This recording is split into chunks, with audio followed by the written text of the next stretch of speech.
Another episode of Quarantine. We are so excited to have you here in March as we head for spring and some warmer weather. I'm Mitch and I use he, him, his pronouns. I'm Amy. I use she, her, hers pronouns. Also Amy and she, her, hers. Thanks. Welcome, Amy. We're so excited to have you with us. Thank you. So my first question on my list of questions is just tell us a little bit about you.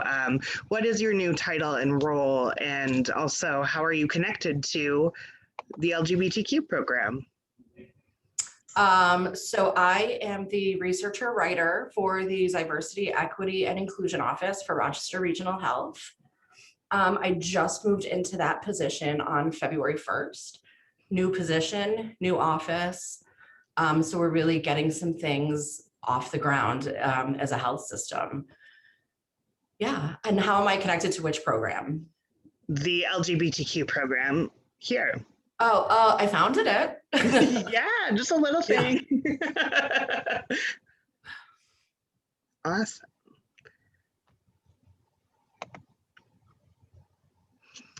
So in all of your roles, including and especially where you are now, why is commitment to diversity and inclusion important? On a personal level, I find it very important, right? As a woman married to another woman, raising two children of color, I think a commitment to diversity in every single thing that we do, and beyond diversity, inclusion, right? Like we can look around, we can see diversity, we can celebrate diversity. We have been since like the 80s, right? 70s, whatever. But what are we doing with that, right? Like it's great to recognize we're all different, but now we're starting to realize the importance of inclusion and committing to inclusion and equity. It's such a great discussion we're having. So I love that you tied in why it's important to you on a personal and a professional level. What exactly do diversity and inclusion mean to you as terms themselves? I think it's just as I was saying, diversity, right, is our differences. And inclusion is knowing that we all have a spot at the table, right? And then we could take it a step further. And I think that we're going to be talking about this more and more when we start talking about equity. Right. And that is, does someone need a high chair, right, at the table, or is someone okay, right? Like, are we all standing? Yeah, you might have seen the meme, right, with people like standing, looking over the fence. It's a great visual, right? Like for a long time, we talked about equality and equality and equality. And equality legally is great, right? Like it offers us legal protections to have legislated equality, for lack of a better term. But it doesn't help with equity.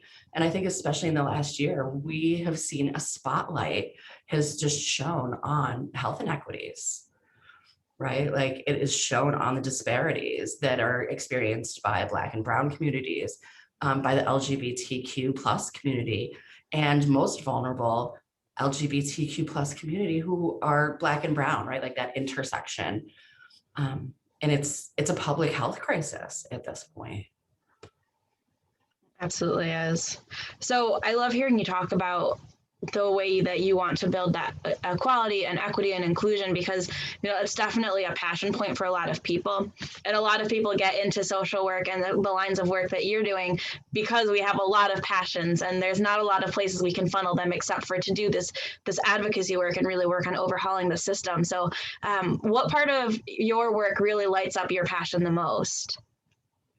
That's a tough question because right now it's still very new, right? Like we're still fleshing out the office and really like developing and implementing a strategic plan. Like we're in the very early stages as far as development goes. And that's honestly one of the things that excites me, right? And knowing that we have buy-in from executive leadership in a very large health system. I mean, we're talking about reaching almost 20,000 employees for Rochester Regional Health. Right? Like it's huge. And just knowing that there's a commitment to these things, really, it gets me fired up. It gets in a good way, right? It keeps me going. I have a very similar like way of lighting up around what I call the brainstorming phase, when you're really like thinking of setting those goals and what can we accomplish. So I'm super excited for you. This is an awesome opportunity. So how do you see in your work coming to help bridge gaps in service for the LGBTQ community in the whole region? Yeah, so we are now, and I say we as Rochester Regional Health, there is like a serious commitment to making sure that voices have a place, right? Like there are a lot of conversations now about, specifically, we're talking a lot about pronouns, which, you know, feels like, we've done this, right? Like we've talked about pronouns, but I've never had the opportunity to talk about pronouns as part of a possible like system-wide change to reach a lot of different people and provide a lot of education around use of correct pronouns, right? It's very exciting and very, it's big, right? It's mammoth. So I think like most change, unfortunately, sometimes it is incremental. It's very tiny, right? It feels like we're not moving the needle at all. But I have to believe that the fact that we're still having conversations means that we will move the needle. Those stepping stones are so important. And as a member of the transgender community myself, I know that the conversation around pronouns is one of those like stepping stone issues, but people are more and more coming to understand that it's just like someone's name, right? It's deeply personally tied to identity. And once we are able to have a conversation about it, it becomes almost a no-brainer. So I'm with you. I'm very optimistic. So that's fantastic.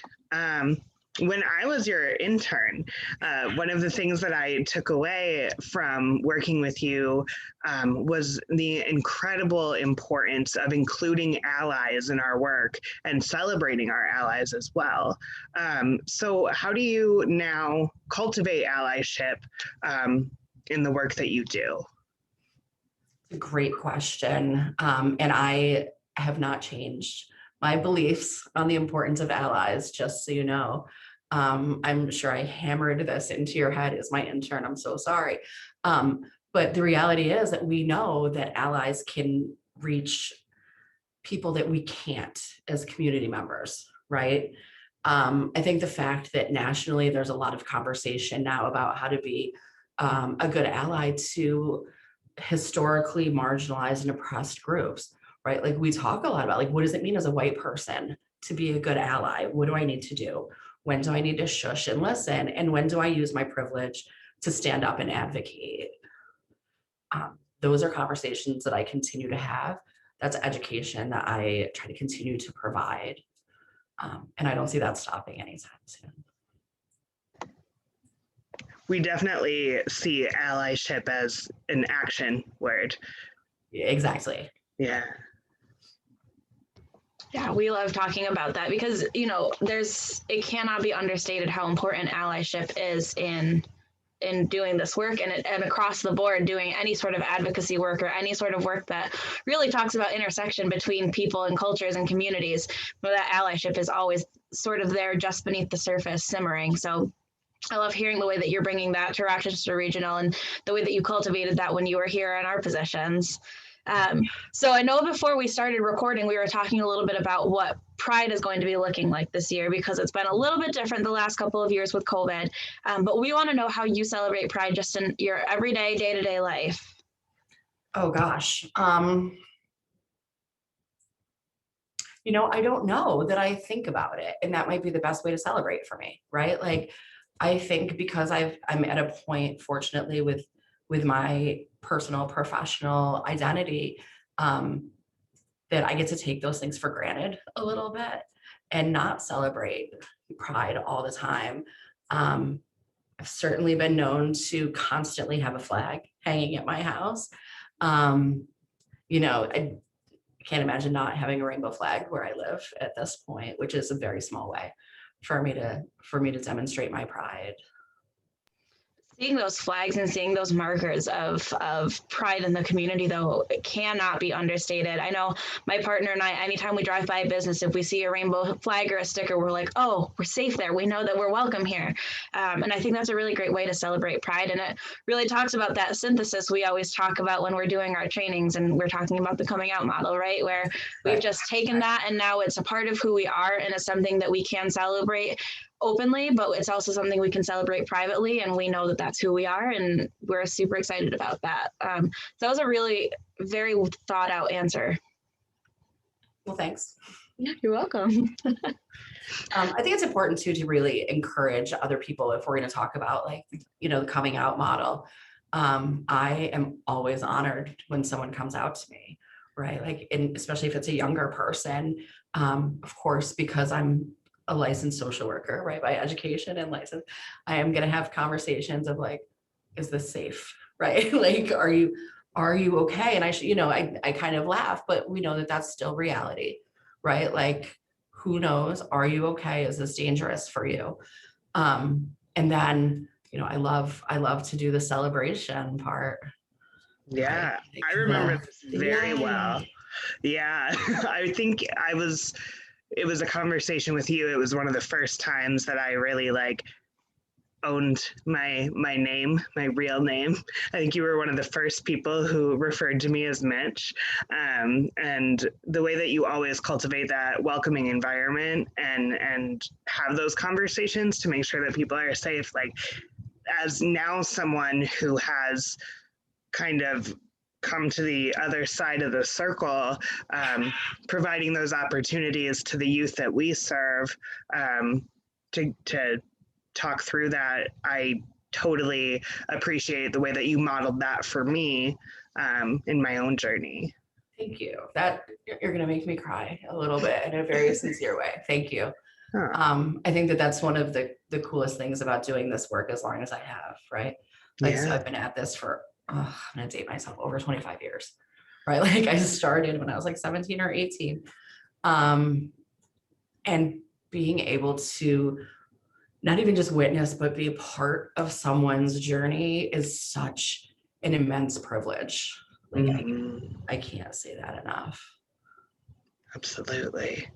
So coming up, you and the two of us are going to be hosting an event together at the end of March. Do you want to talk a little bit about that?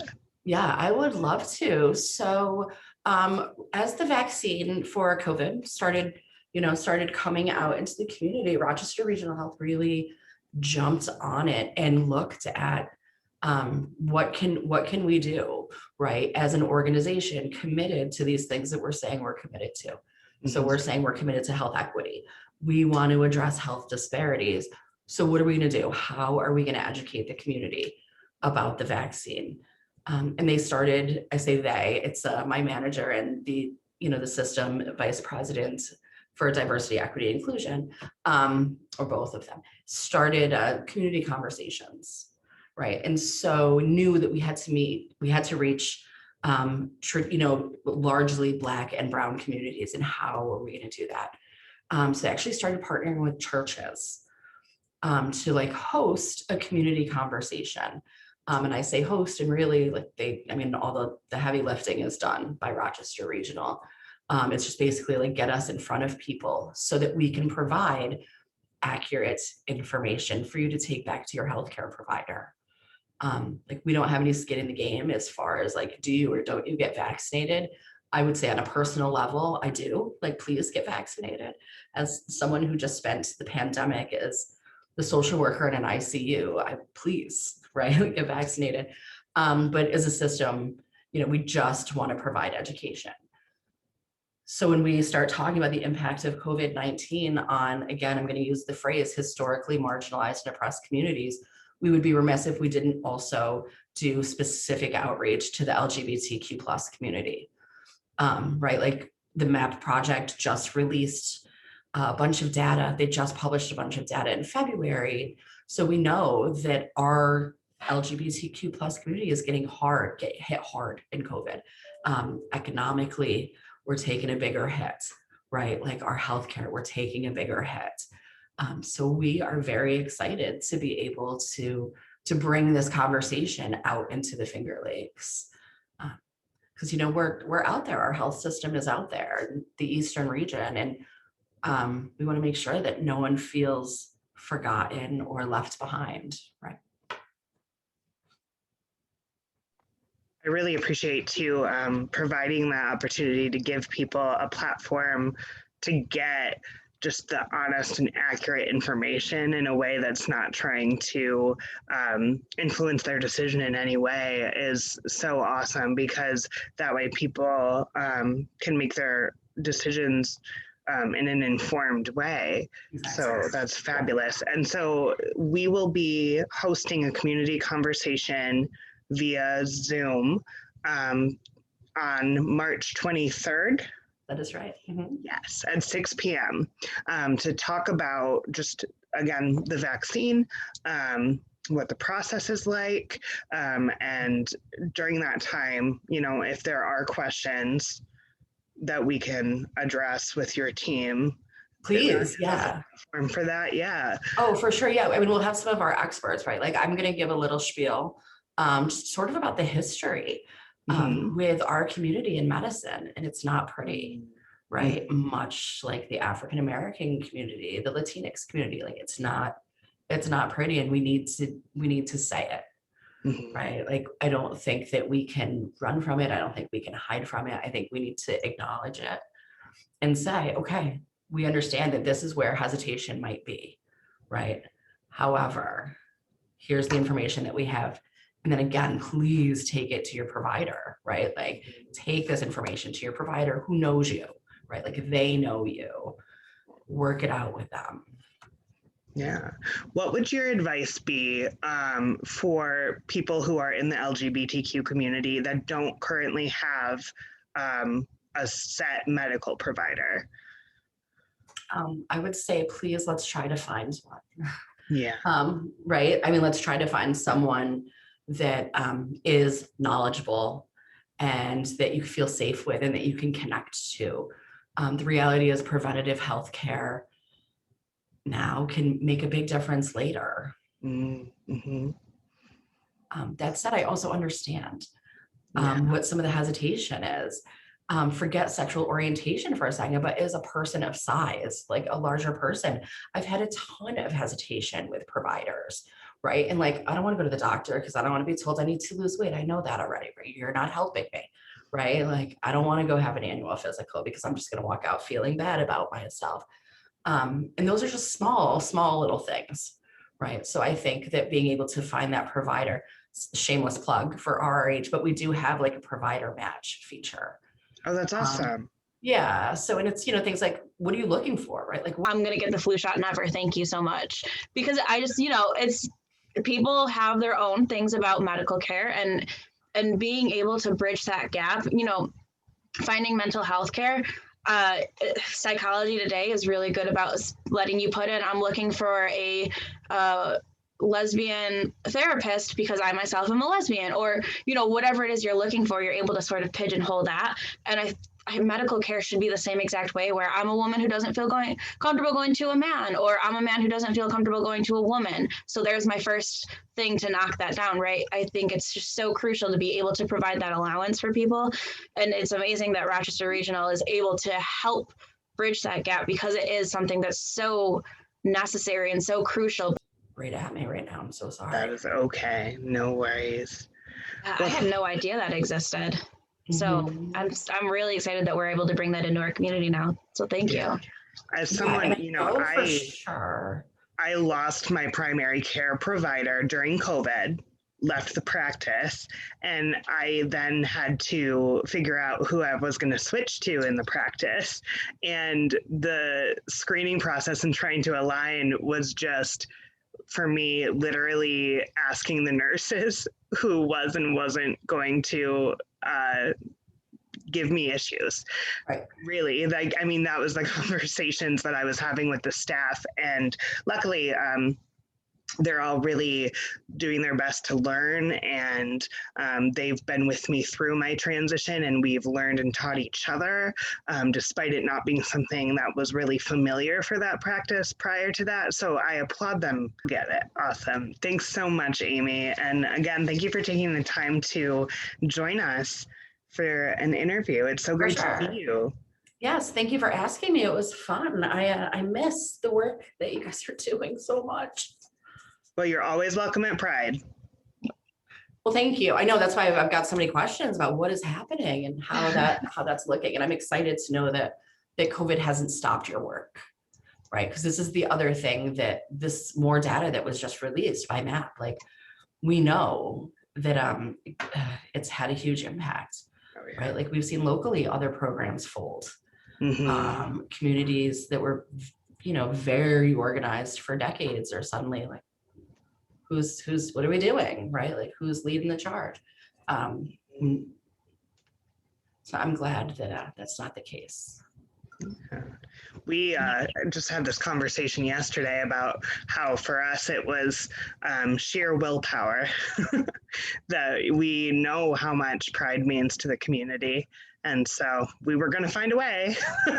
I mean, that's sort of how this whole thing started. That's sort of how the center started in the first place, right? Sheer willpower. It's a great legacy. Yeah, thank you. Well, thanks so much, Amy. We'll share that information in the description. And we hope everyone has a wonderful start to spring here. That's right. All right, kids. Thank you. Thank you. Bye. Bye.